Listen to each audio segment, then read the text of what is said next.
The MLB Gambling Podcast on the Sports Gambling Podcast Network is presented by WynnBET. Bet $50 at WynnBET and get $200 in free bets. Bet big, win bigger with WynnBET. Head over to sportsgamblingpodcast.com/WynnBET.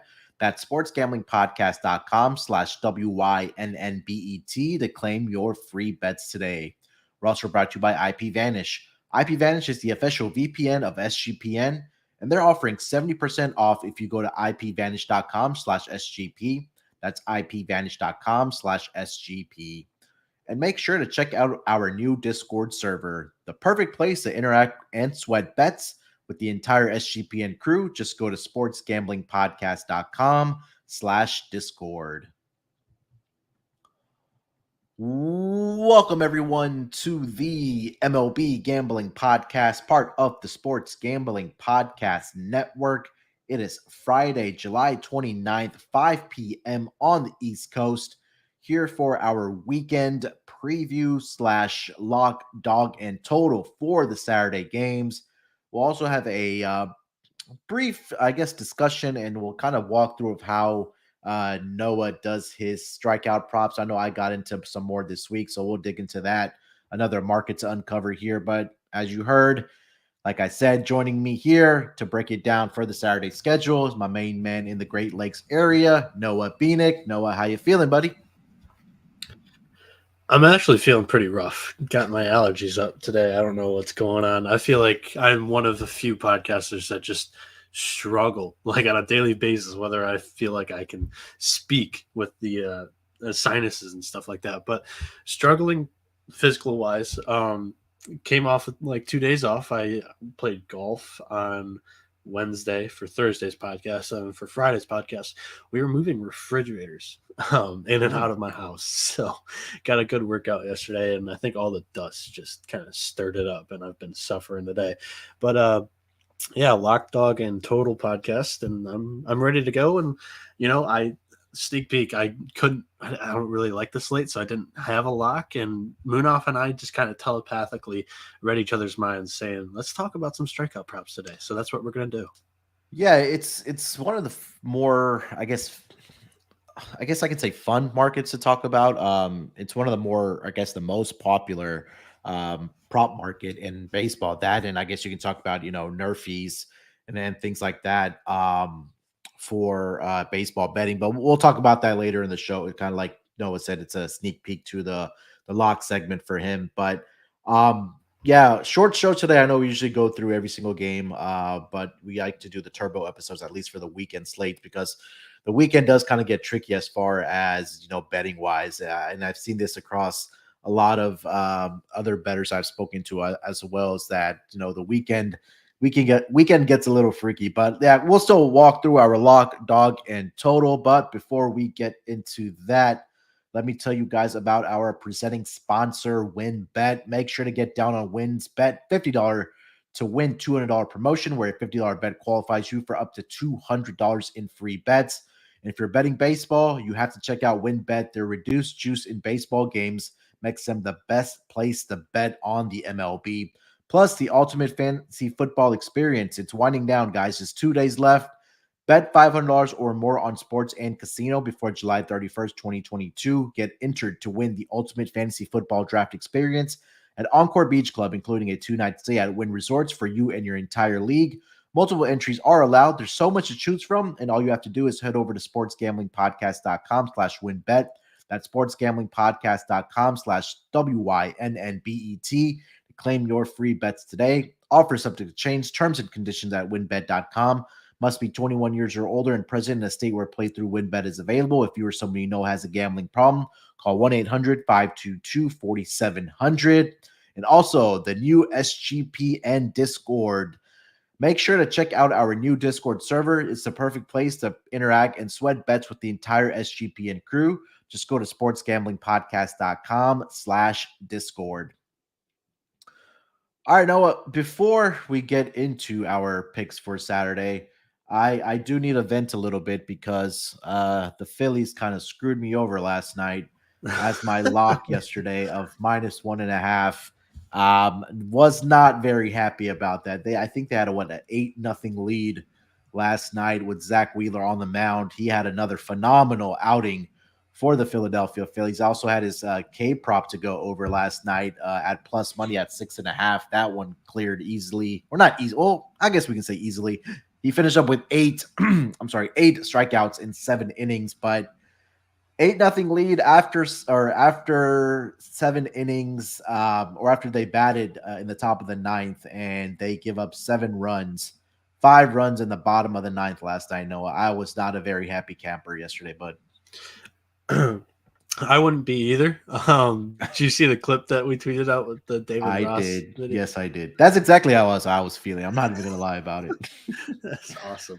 It's just one of those things. It's a bad beat, but I just feel like I've been on the wrong side of those bad beats or losses over It the past happens. couple weeks. But wanted to get that off my chest. All right, no, I'll let you pick, man. What do you want to lead it off with here? We're gonna go with our dog. We're gonna go with our lock. We're gonna go to our total. What do you want to lead off with? Let's start with the totals. All right, Let's start with the totals. you want me to start? Or you want to go first? I'll go first. Yeah, go ahead. So my total for the day is going to be the under 7.5 in the Minnesota Twins San Diego Padres game. These two squads, they have been two that we love to tail on their unders this year. The books, they've tampered with the Twins' trend as the over is hit since July 4th. The over is 11-5.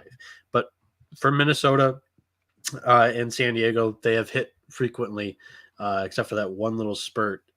In San Diego's last 8 games, the under is hitting 5. On the year for San Diego, it's 52-44-3. And at home in Petco Park, the under is 27-17-1.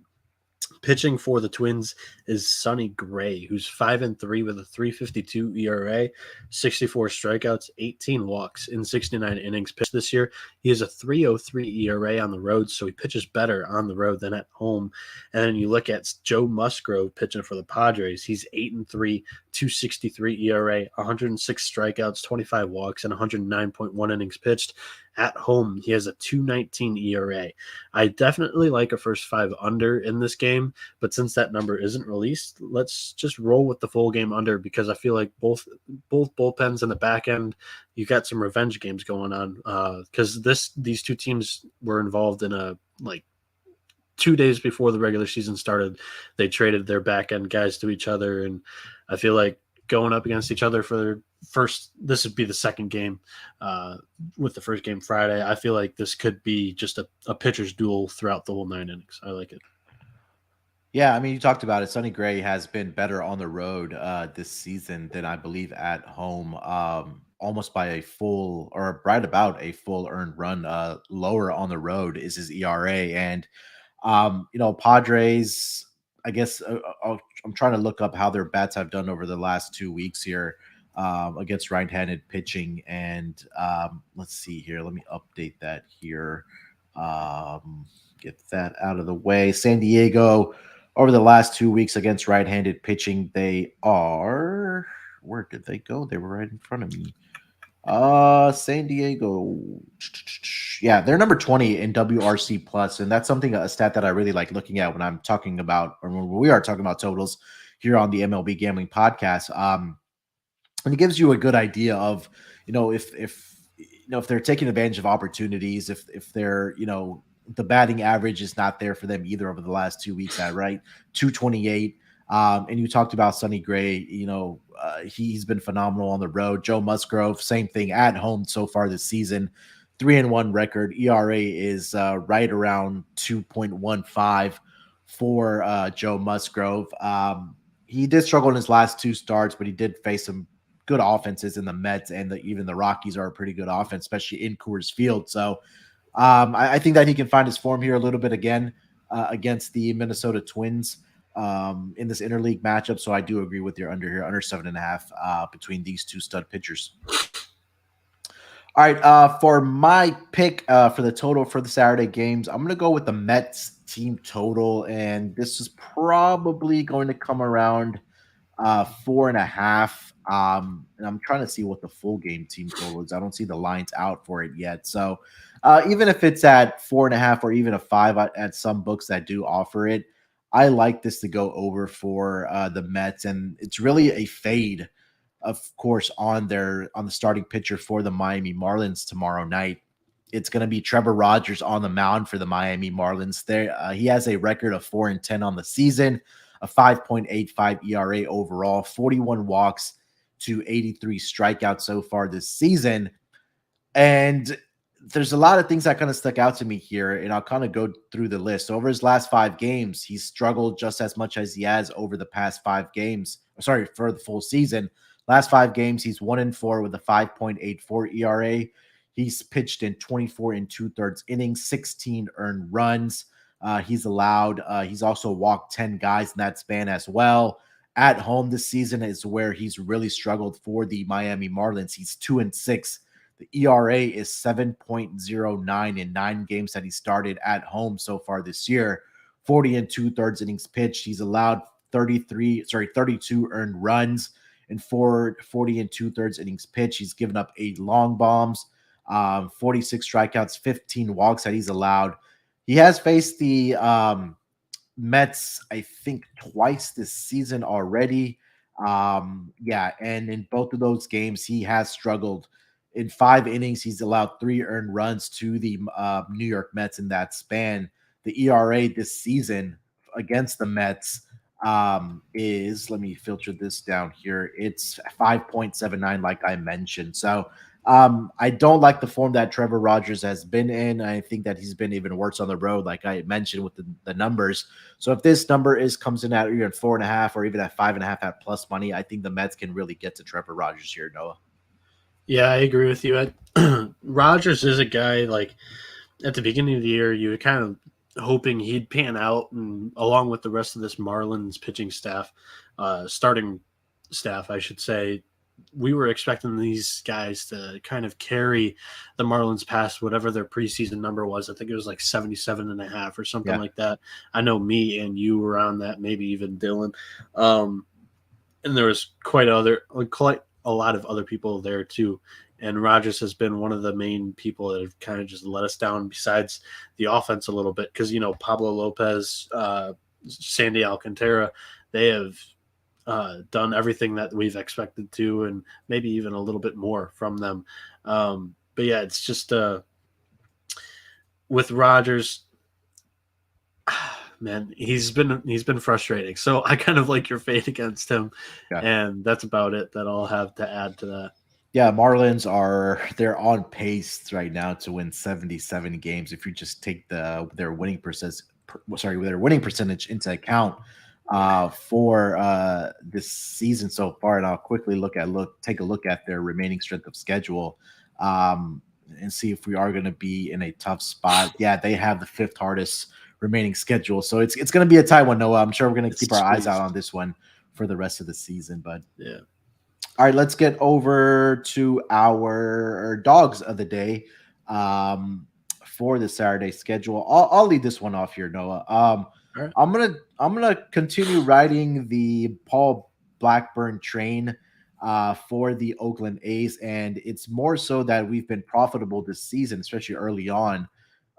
When Paul Blackburn has been on the road. Now, I know over his last 5 games, he has not been very good against opposition, but 2 of those 3 starts over his last 3 starts where he's really struggled have been at home.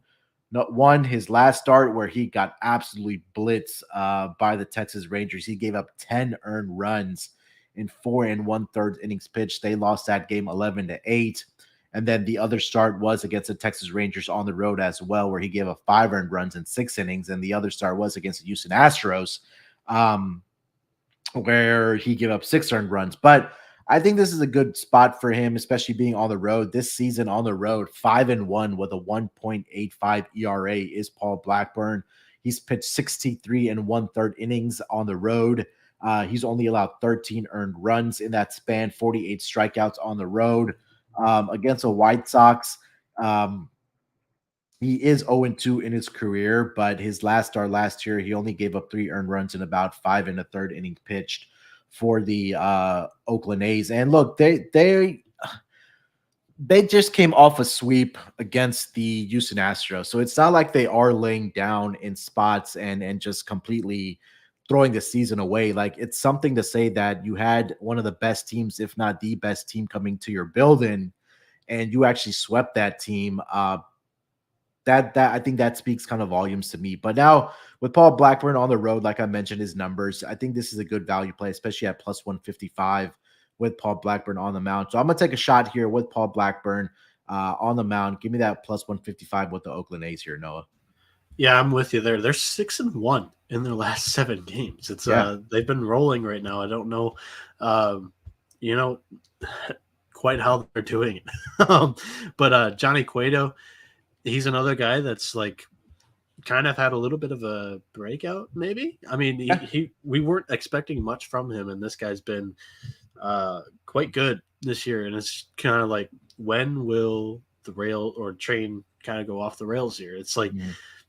Oakland Athletics, sure, why not? It doesn't make sense, and I love it. Where he could fall apart, but I mean, this Athletics team is rolling right now, so I love the play with the momentum, and I'm right there with you. Yeah, I think the one thing about Johnny Cueto, and I didn't put that in the handicap, is that he's actually 3-1 on the road so far this year with a 1.70 ERA. At home is he's where he's 1-3 with a 3.89 ERA. So a little more trouble in Chicago on the south side for Johnny Cueto. So hopefully that um, the Oakland A's are able to take advantage of it. I should have also given this as a first 5 innings play as well, because I just don't trust the Oakland A's bullpen Yeah, either. So if you are more comfortable with taking the first 5 innings with the Oakland A's on the money line with Paul Blackburn, that might be a better look as well. Just take the bullpens out of it, and hopefully that Paul Blackburn continues his success on the road this season for the Oakland A's. No, let's get to your dog of the day. What do you got, buddy? my dog of the day is another one that's just a casual team that's absolutely rolling right now, and it's the Baltimore Orioles. I'm seeing them at +10 opening against the Cincinnati Reds tomorrow. Since late June, the Orioles have been running wild. They are 15-5 in their last 20 games, and in a pivotal series here against the Reds. I believe that if they win the series, they'll convince management not to sell Trey off or sell off Trey Mancini, Jorge Lopez, and Mhm. company. Good news for the team and the fans. Baltimore, they're 6-1 in their last 7 games against Cincinnati. The reason why Cincinnati may have opened as a favorite is because Cincy is 8-3 in their last 11 inside Great American Ballpark. But Tyler Mahle pitches worse at home with a 5.02 ERA.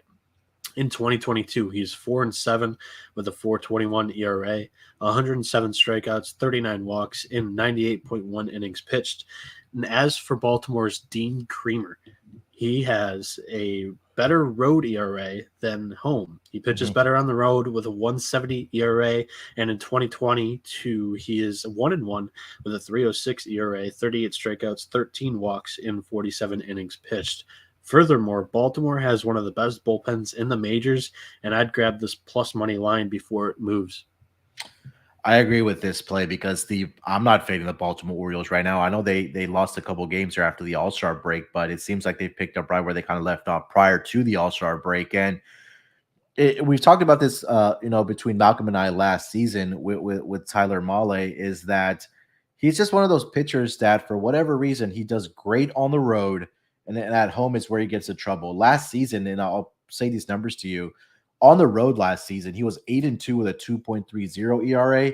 At home last season, he still had a winning record of 5-4, but he had an ERA of 5.63. It was nearly double at home last season than on the road. And then this season, you hit the nail on the head again, is that at home this season, the record has finally caught up to him. That he's regressed. He's 1-5 at home, the 4.94 ERA. You compare that to his road ERA at 3.83, and the WHIP at 1.47 at home compared to 0.98 on the road this season. So, this Baltimore Orioles team, I love watching them. I'm also right there with you that if they're able to win this series and stay above 500, that they're able to keep Trey Mancini on this team. Jorge Lopez, who just has absolutely filthy pitches. You hit the nail on the head about the bullpen as well. So I'm with you on this. Baltimore Orioles at plus money. I think that they can get the job done here on Saturday with Dean Creamer on the mound for them. And again, Creamer is one of those pitchers that does well on the road and doesn't do so hot at Camden Yards there. So 1.66 ERA on the road this season. He's 2-0. He looks good. I'm with you 100% on this one.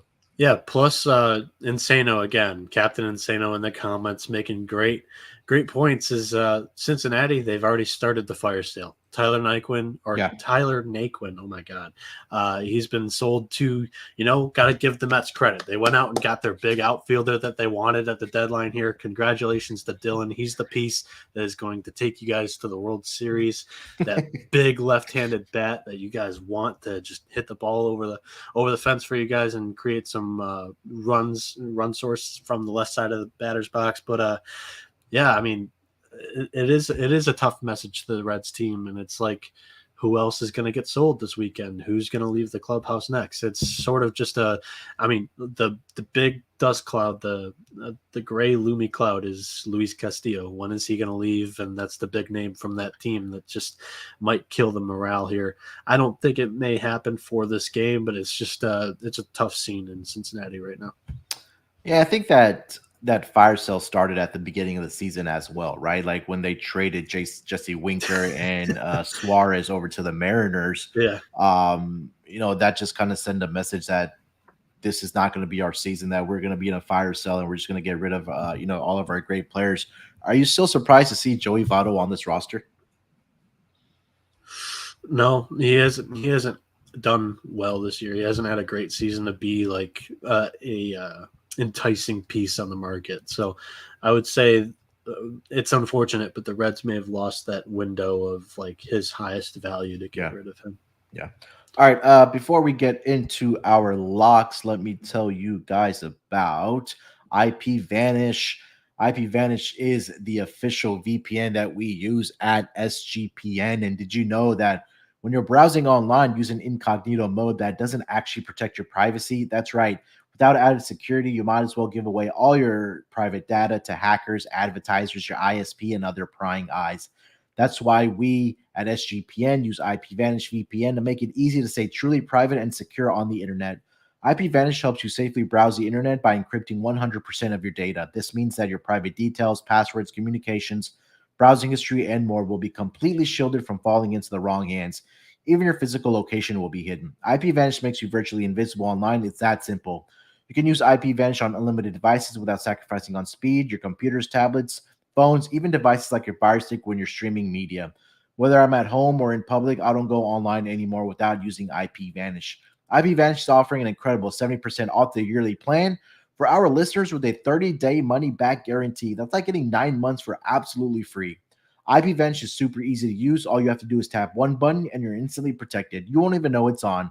Stop sharing with the world everything you stream, everything you search for, and everything you buy. Take your privacy back today with a brand rated 4.6 out of 5 on Trustpilot. So go to ipvanish.com/SGP and use promotional code SGP and claim your 70% in savings. That's ipvanish.com/SGP. And last and certainly not least, let me tell you guys about Dave. Look, we've all been in that situation where we've been short a little bit on cash and things just come up in life, whether it's having to get your car fixed and there's something that broke down in the car under the hood that you need to get fixed. You're a little behind on paying some bills, or there's a wedding that's coming up and you're a little short on cash to buy a wedding present. It's all happened to us, but that's why Dave is here. Dave is the app. It's a banking app that can help you get that extra cash that you need, up to $500 instantly with extra cash. And like I said, it's probably going to help you out to catch up on those bills, buy that wedding present, fill up the gas tank, get that car repair done. You can tackle those expenses without stressing about it. And that's where Dave comes in. Dave has helped millions of people already. People have downloaded the Dave app to get that financial relief they need with extra cash. So if you're in a pinch, like I mentioned, get some extra help, download Dave and think of it as a helping hand from the future you. So all you have to do is download the Dave app from the App Store right now. That's DAVE. Sign up for an extra cash account and get up to $500 instantly. For terms and conditions, go to dave.com/legal. Instant transfer fees apply. Banking provided by Evolve. Member FDIC, and your future you will thank you. All right, Noah, let's get into our locks for the Saturday schedule. I'll lead it off with my lock because I know you and I want to have a little discussion about the strikeout props that you've been doing all season long, and also some that I've hit this week. So I'll get into my lock here. I'm gonna go with the New York Yankees run line -1.5, -130 with nasty Nestor Cortez on the mound for the New York Yankees, going up against Zach Greinke in the Kansas City Royals. I'll start with Zach Greinke here. Greinke has been one of those pitchers over the last 2 seasons. We also kind of go back to last season, or the season that he was with the Houston Astros. He was a pitcher that was really good on the road. I'm sorry, at home for his respective ball clubs. So far this year, he has an overall record of 3-6 with a 4.35 ERA. But this season, he is winless on the road. He is 0-5 with a 7.38 ERA. He's allowed 32 earned runs off of 55 hits in just 39 innings pitched. He only has 24 strikeouts. He's not a strikeout guy. He has walked 9 guys in that span as well. But for me, for Zach Greinke here, he's just getting blitzed on the road, right? His last road start was against the Toronto Blue Jays.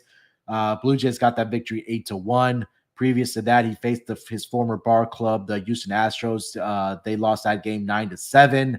And I'm going to dig up a couple more road starts here for him. Twins back on May 29th, 7-3 against the Diamondbacks. They lost 9-5. So you kind of see the theme that not only is he losing on the road are the Royals, but they're also losing by margin. And I think this is going to be a game in where the Yankees offense can really break out against Zach Greinke because he's not a fastball. His fastball, the velocity is not there for him anymore. And with Nestor Cortez on the mound, a left-handed pitcher, he's been fantastic this season.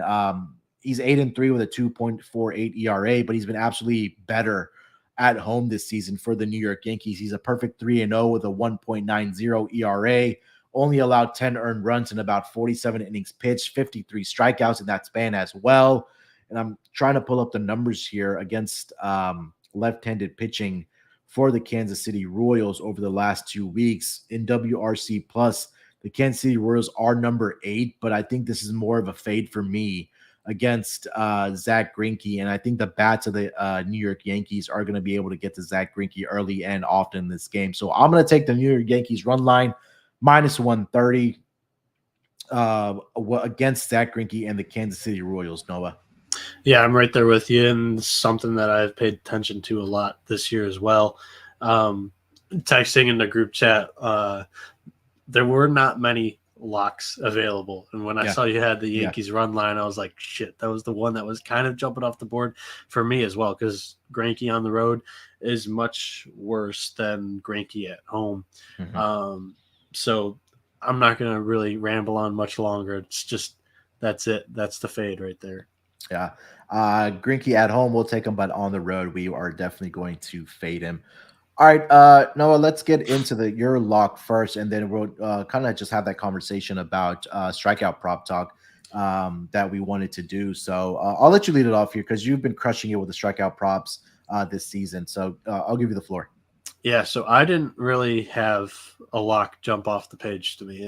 I felt like today's board was a lot of -160 favorites that I wasn't really willing to lay the price. And actually, I was more enticed by many dogs on the slate. So I figured, why not try it? I've been doing it for myself for like the past week or so, and it's done all right. So like what I've done the night before is like set some lines like Dylan does with the regular games and stuff. I look at past performance and what the other teams do against left-handed pitching, right-handed pitching.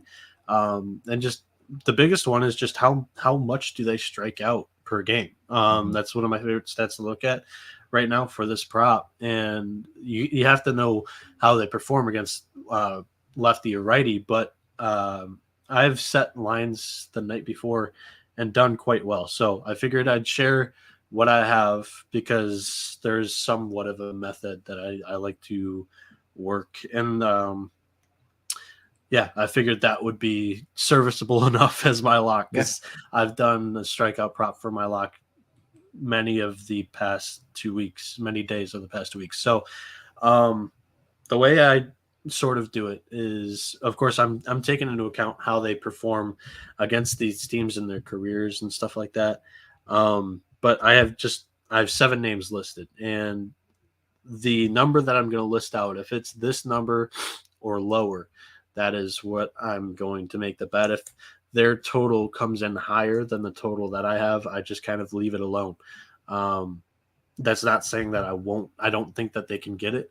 That's just where I don't really like the price anymore, where it would be at. I think it would be a little bit too risky. So not um, not a huge a list of huge names for tomorrow going up against these strikeout prone offenses, but there are a few that I like, and I have one that I have starred that I have as my favorite, I should say.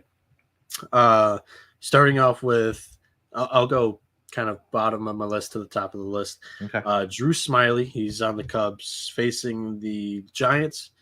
I have him at like 3.5 strikeouts. So the Giants, they're 22nd in strikeout per game this year, sitting at right at the threshold that I like to look at, which is 8.75 times a game. So it's like just over 8.5.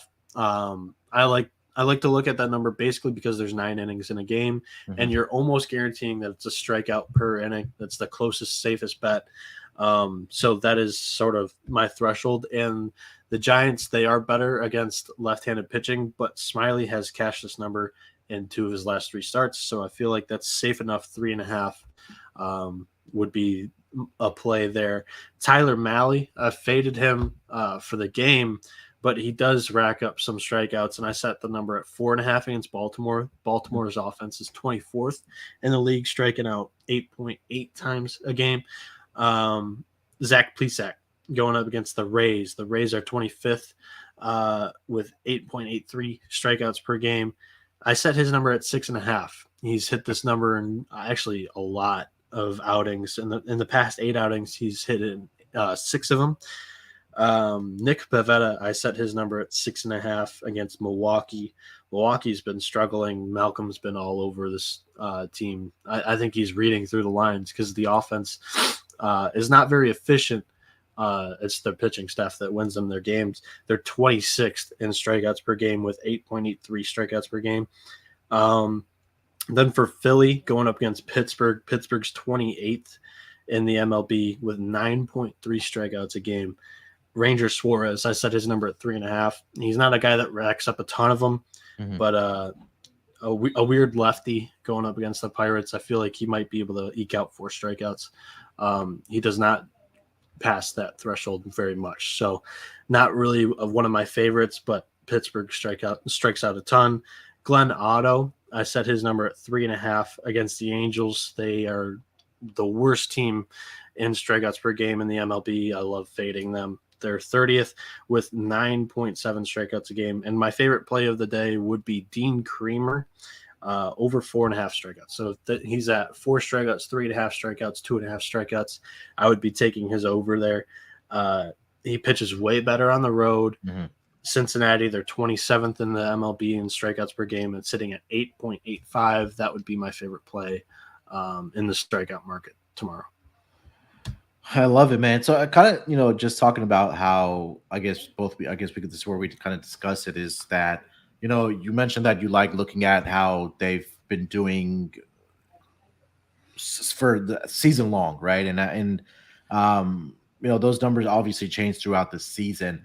And then for teams like you just mentioned, how far back do you go and look at? Are you looking at the last 3 games, last 5 games, last 7 games? How have they kind of been doing strikeouts, or how often they've been striking out? Because I feel like this is good information for our listeners. Is that a lot of times, especially when you're at this point of the season, you don't really want to look at season long averages. You probably want to look at how they've been doing recently. And I think the teams that you just highlighted there and the pitchers that you want to be on are teams that have been recently struggling Yeah. are striking out a lot. Is that kind of what your process is?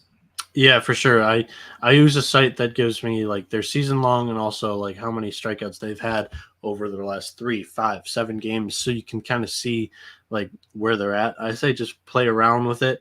Mhm. Um, I've sort of just found a method that I like to look at one full time through the starting rotation. So like five games, last 5 games, if their rate is like my threshold is like 8.5 when I'm looking at like a condensed sort of sample size, because some days they might be seeing the ball really well against a good pitcher, but 5 days you're seeing basically a 1, 2, 3, 4, 5 pitcher in somebody's rotation, ideally. So I would go with 8.5. That's my number that I use.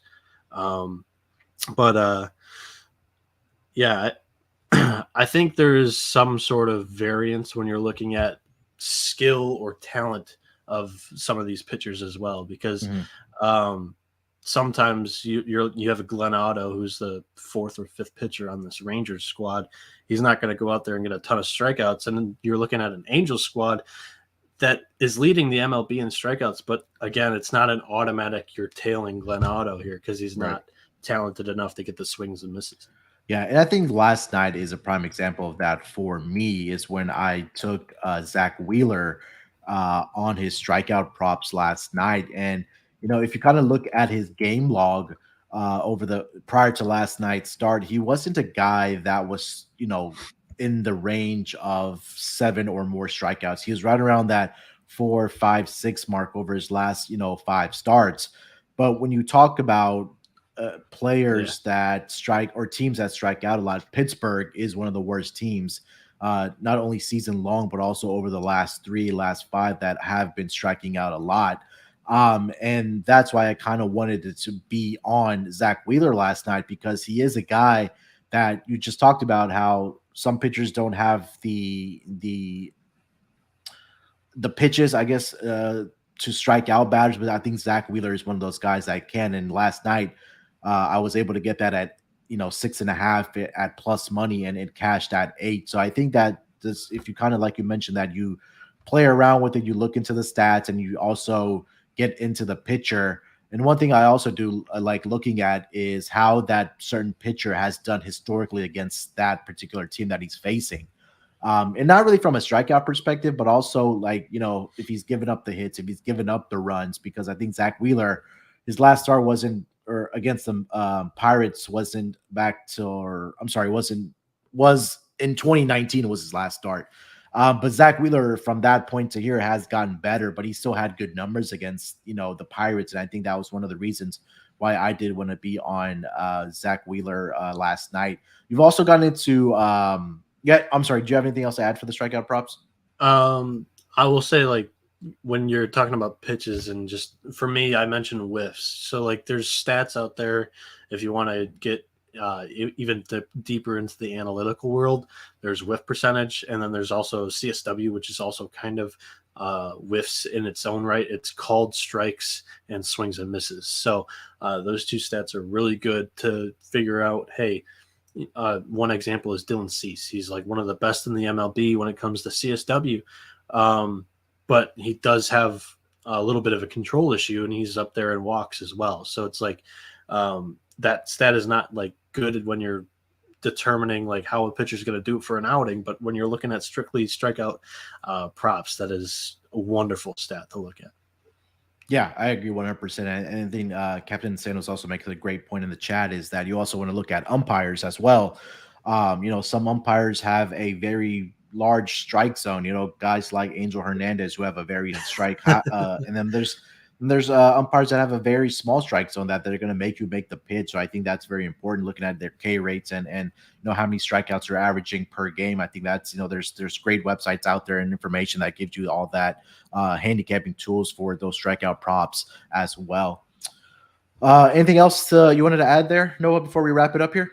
No, I think I'm good. I think the play would be Creamer. My next favorite's probably Nick Pivetta going up against the Brewers. I like it, man. All right. So that's going to do it for this edition of the MLB Gambling Podcast.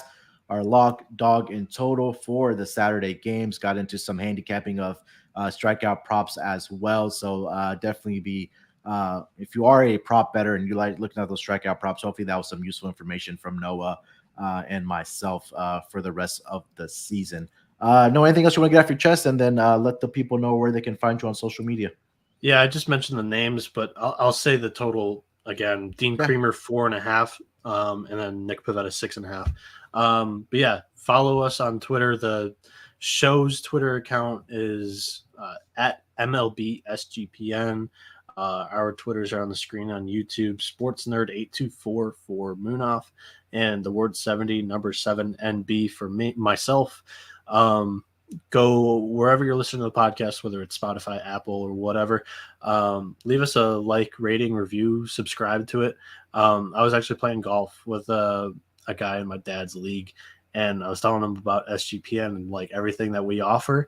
And he was asking where we could find it. So I know some of you may find us from YouTube, but yeah, we're on every available platform. So shout out to Craig for reminding me to just say that on today's podcast. But I think that is all that I'm remembering or willing to plug. So how about you, Manaf?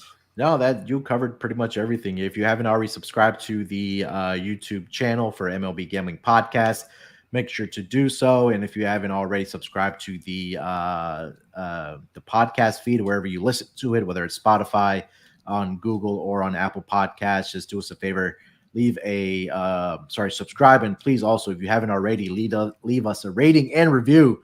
Definitely helps grow the show, and definitely if you do leave us a rating and review, hopefully it's a 5-star one, we'll definitely give you a shout out on the show for sure.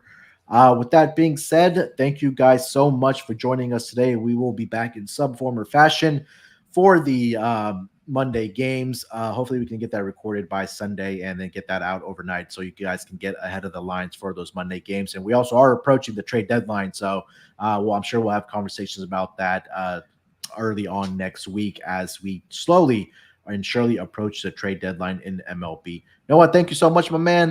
We will be back, like I said, next week. Till then, good luck with your bets this weekend. Let's break these books off and let it ride.